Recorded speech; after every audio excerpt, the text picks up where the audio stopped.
ఏపీలో ఎన్నికల తర్వాత చోటు చేసుకున్న హింసాత్మక ఘటనలపై దర్యాప్తు చేస్తున్న ప్రత్యేక దర్యాప్తు బృందం వేగవంతం చేసింది. ఈ ఘటనలపై సిట్ చీఫ్ వినీత్ బిజివాల్ రేపు ఈసీకి నివేదిక ఇవ్వనున్నారు. కాగా ఏపీలో ఎన్నికల తర్వాత చోటు చేసుకున్న హింసాత్మక ఘటనలపై దర్యాప్తు కోసం 13 మంది అధికారులతో ప్రత్యేక దర్యాప్తు బృందం ఏర్పాటు చేసిన విషయం తెలిసిందే. కాగా పల్నాడులో ఏర్పాటు రాయలసీమ జిల్లాలో చోటు చేసుకున్న హింసపై సిట్ దర్యాప్తు జరుపుతోంది. ఇప్పటికే హింస జరిగిన ప్రాంతాల్లో సిట్ బృందం పని ప్రారంభించింది. ఈ మేరకు సిట్ చీఫ్ వినీత్ బిజివాల్ రేపు ఈసీకి నివేదిక ఇవ్వనున్నారు. ఇక దీనిపై మరింత సమాచారం రాయలసీమ నుండి మా ప్రతినిధి యూసఫ్ అందిస్తారు. యూసఫ్, చెప్పండి. Thank you Kalpana. ఏపీ వ్యాప్తంగా కూడా ఎన్నికలు ముగిసిన అనంతరం చోటు చేసుకున్నటువంటి పరిణామాలపై కేంద్ర ఎన్నికల సంఘం చాలా సీరియస్ గానే ఉందని చెప్పి భావించవచ్చు. దాదాపు ఇప్పటికే ప్రభుత్వ ప్రధాన కార్యదర్శి జోహర్ రెడ్డితో పాటు డీజీపీని కూడా పిలిచి పూర్తి స్థాయిలో నివేదికను కోరారు. ఎన్నికల అనంతరం విఫలం చెందినటువంటి లా అండ్ ఆర్డర్ పరిస్థితులు ఏ విధంగా ఉన్నాయి, ఏపీలో ఇంత ఘోరమైనటువంటి సంఘటనలు చోటు చేసుకోవడానికి గల కారణాలు ఏంటి, మీరు తీసుకున్నటువంటి చర్యలు ఏంటి, ఈ వివరాలన్నీ కూడా మాకు నివేదికలో మీరు ఇవ్వాలని చెప్పేసి కోరినటువంటి నేపథ్యంలో వీటన్నిటిని మించి ఒక సిట్టు బృందాన్ని ఏర్పాటు చేసింది. 13 మందితో పాటు ఈ బృందం పనిచేస్తా ఉంది. ఇవాళ అనంతపురంలో ఎక్కడైతే తాడపత్రి ప్రాంతంలో ఘర్షణలు పోలీస్ స్టేషన్ ఎదుట జరిగాయో అక్కడ సిట్టు బృందం అయితే పూర్తిగా పరిశీలన కొనసాగిస్తా ఉంది. నివేదికను కూడా రూపొందిస్తా ఉన్నారు. ఈ యొక్క పరిణామాలు రేపు కౌంటింగ్ అనంతరం కూడా చోటు చేసుకుంటాయని చెప్పేసి ఇప్పటికే ఇంటెలిజెన్స్ వర్గాలు కేంద్రానికి నివేదిక అందించాయి. దాని ప్రకారమే ఇప్పుడు కేంద్ర బలగాలను కూడా మరో 10 రోజుల పాటు ఇక్కడే ఏపీలో మోహరించాలని చెప్పేసి కేంద్ర ఎన్నికల సంఘం ఆదేశాలను జారీ చేసింది. పూర్తిగా తాడపత్రి కావచ్చు, ఇటు కర్నూలు కావచ్చు, తిరుపతి జిల్లా కావచ్చు, పల్నాడు ఈ జిల్లాల్లో ఉన్నటువంటి ఎస్పీలను తక్షణమే మారుస్తూ నూతన ఎస్పీలను కూడా ఇక్కడికి మంజూరు చేశారు. వారు కూడా విధుల్లో ఇప్పుడు ప్రస్తుతం విధులకు హాజరయ్యారు. పాత ఎస్పీలపై సస్పెన్షన్ వేటు వేశారు. మరికొంతమంది అధికారులను కూడా సస్పెన్షన్ చేస్తామని చెప్పేసి హెచ్చరికలు జారీ చేసింది. కడప నగరంలో చోటు చేసుకున్నటువంటి డిప్యూటీ సీఎం అటు మాధవి టీడీపీ క్యాండిడేట్ ఎవరైతే అల్లర్లకు పాల్పడ్డారో వీరిపై కూడా కడప ఎస్పీ సీరియస్ గా ఇప్పటికే ఛార్జ్ మెమోలను జారీ చేశారు.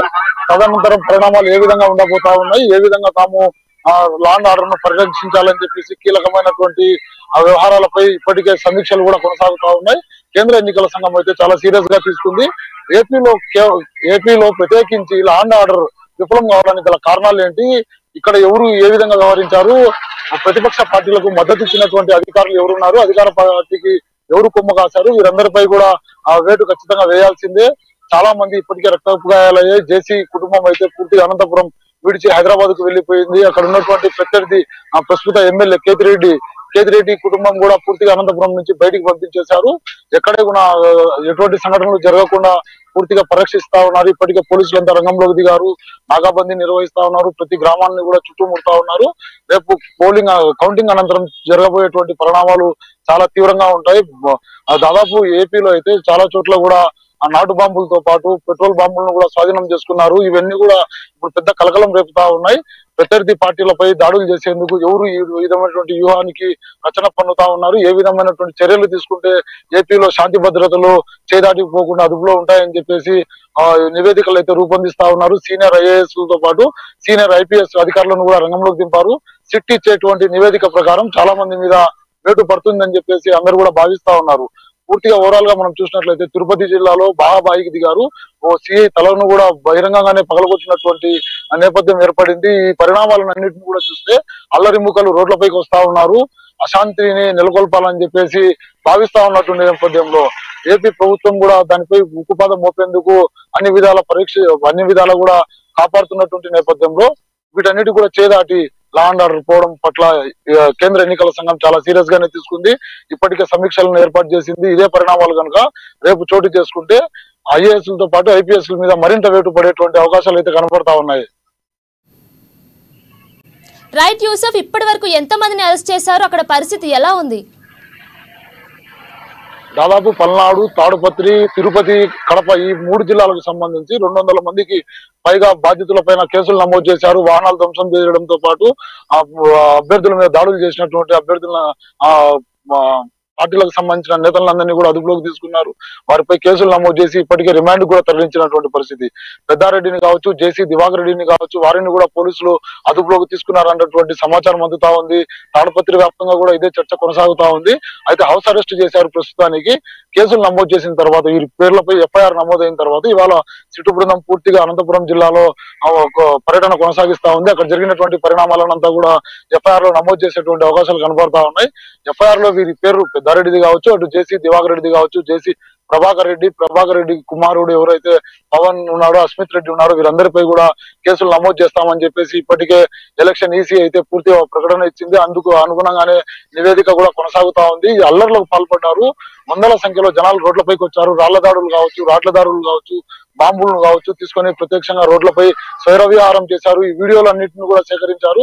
ఎవరెవరు ప్రత్యక్షంగా గొడవల్లో పాల్గొన్నారు, వారికి ఏ విధమైనటువంటి పనిష్మెంట్ ఇవ్వాలని చెప్పేసి ఈసీ ఓ నివేదికను రూపొందిస్తా ఉంది. అందుకు అనుగుణంగానే ఈ సిట్టు బృందం కూడా నివేదికను రూపొందించి వారి పేర్లను ఎఫ్ఐఆర్ లో చేర్చేటువంటి అవకాశాలు అయితే కనబడతా ఉన్నాయి. వీరందరినీ కూడా ఇప్పటికే ప్రస్తుతానికి హౌస్ అరెస్ట్ చేసినట్టు మనకు సమాచారం అందుతా ఉంది.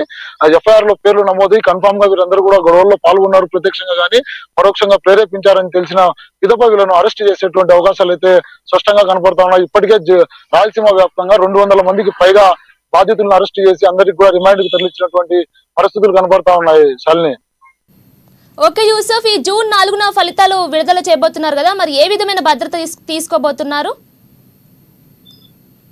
పూర్తిగా ఇప్పటికే ఎస్ఐ స్థాయి నుండి సిఐలు కావచ్చు, వీరు ఎవరెవరు ఎటువంటి కార్యక్రమాలకు పాల్గొన్నారు, ఇంటెలిజెన్స్ ఇచ్చినటువంటి నివేదికను ఎందుకు వీరు అమలు చేయలేకపోయారు అని చెప్పేసి ఓ పెద్ద చర్చ అయితే కొనసాగుతా ఉంది. రేపు జూన్ 4వ తేదీ అయితే ఫలితాలు వెలువడతాయో, తదనంతరం కూడా ఎటువంటి పరిణామాలు చోటు చేసుకుంటాయన్నటువంటి నివేదికను ఇప్పటికే పూర్తిగా రూపొందించినటువంటి ఇంటెలిజెన్స్ కేంద్ర ఎన్నికల సంఘానికి ఇచ్చింది. దాంతో పాటు రాష్ట్ర ఎన్నికల సంఘం కావచ్చు, డీజీపీకి, ప్రభుత్వ ప్రధాన కార్యదర్శికి కూడా అందజేసింది. ఈ నివేదికల ప్రకారమే చర్యలు చేపడతా ఉన్నారు. అన్ని ప్రాంతాలను కూడా పోలీసు అయితే జల్లెడ పడతా ఉంది. పోలీసు వ్యవస్థ ఇప్పటికే ఎవరెవరిని అదుపులోకి తీసుకోవాలి, ఎవరు అల్లర్లకు పాల్పడతారు అనేటువంటి ఒక నిఘాను అయితే ఏర్పాటు చేసింది. వారు అందరినీ కూడా గుర్తించారు.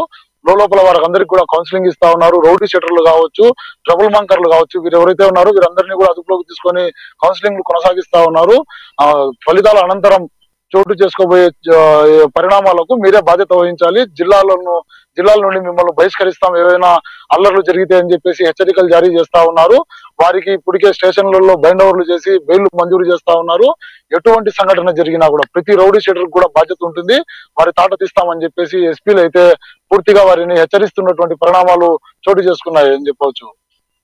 Okay, thank you Yusuf.